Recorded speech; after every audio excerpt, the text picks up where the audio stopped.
Bukeli asiphinde sikubingelele sikwamukele uma ngabe usanda kungena usabukela uhlelo ziphakazishisa la SABC lehayi noNondumiso ngwakamasina isibongo.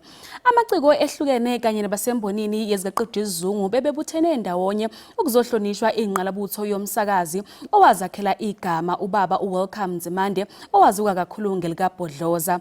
Imbodlomane yayingumsakazi westeshi esingaphansi kweSABC kanti wabamba elikhulu iqhaza ekuthuthukiseni umculo wesintu owenza wathandwa abantu abaningi kakhulukazi intsha. Kanti ke namhlanje la estation noma ke la endlini zokusakaza sinobaba ke laphayana uStanley Cele. Asikubingelele sikwamukele Ndosi ohlelweni iziphakazishisa. Ngiyabingelela nami kakhulu nje ngokungena estation esikhulu kangaka. Sibonge kakhulu ngesikhathi sakho. Akusichazele nje kabanzi ukuthi yini eyanenza ukuthi nithathe ndibone ukuthi kubalekile ukuthi nibungaze le nqalabutho eseyalala.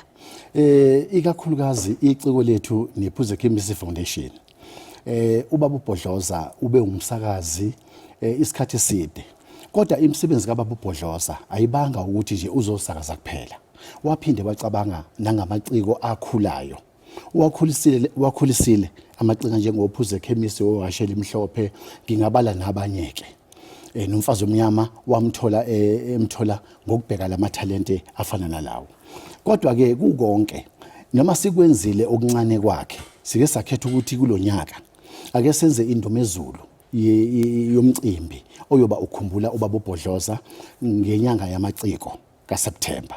La ubaba uBhodloza khona sizobiza bonke baningi nje esobamema kulabo baculi abakhulayo bese sikhumbula nabaculi abakhona manje ukuthi mabavele ngoba mangabe uyakhumbula masikhuluma ngoBhodloza umculo kaMaskandi usiyawuvala unyaka sekhona labaculi abasha manje asebevelele kodwa bonke bakhumbula igama likaBhodloza. Ingakho ke sibhizi ke senza lo mcimbi ukuthi masikhumbule ubaba uBhodloza phezulu kwalokho okuncane sike sakwenza sithi asenze ukukhuluke manje okuzoba ngoSeptember. Ndosi kuyezwakala siyazwa negalelo lakhe alidlala kodwa nje kafushana ke sikhumbuza umbukele ekhaya ukuthi ube umuntu onjani ubaba uNzimande.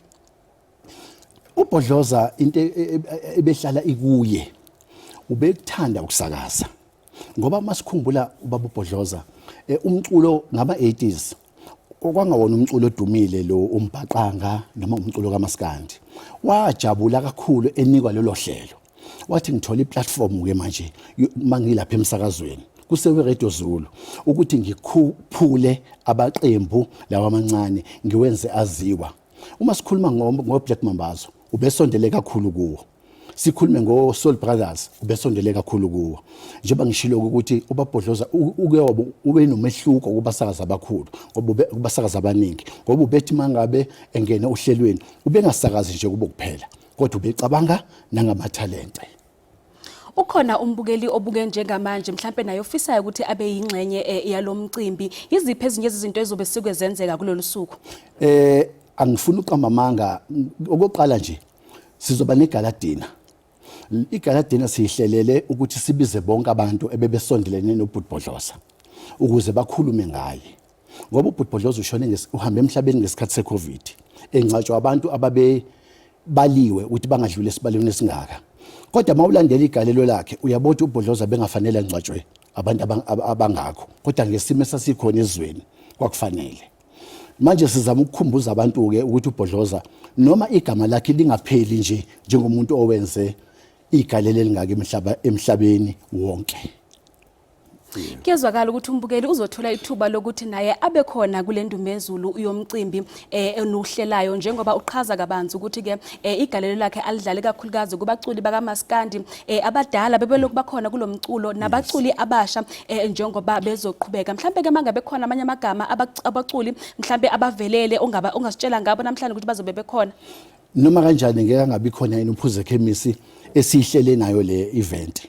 Ngeke bangabi khona ohashela imhlophe omfiliseni Magubane okhuzani bazoba bekhona ugcoka melisha ngoba abaculi laba abamaziyo uBhodloza noma bebancane kodwa bayamazi uBhodloza. Usase inhlelweni lomcimbi Ndosi okwamanje nje iziphi ezinye izinto enhlabezana nazo noma ke kunjani nje ukuhlela wona lomcimbi omkhulu kangaka? Yazi ngiyajabula kakhulu ukubuza nje lo mbuzo ngoba besihalela ukuthi omasipala esifika kubona nabanye nje osomabhizinisi bakwazi ukuthi basilalele makhona uxhase sicelayo ngoba asiceleli thina kodwa sakha isizwe ukuthi uBhodloza bewumuntu wabantu.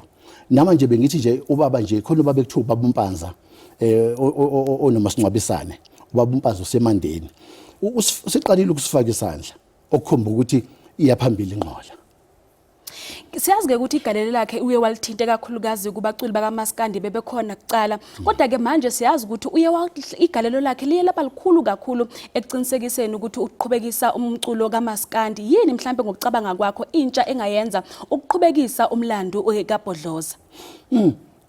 Yabona ngizosho nje ngithi uma uMbhodloza uye wahlala phansi uMamZimande ebonga lento esizenzayo ngoba uthi ibikuyena ngaphakathi lento engazuzenza kanjani.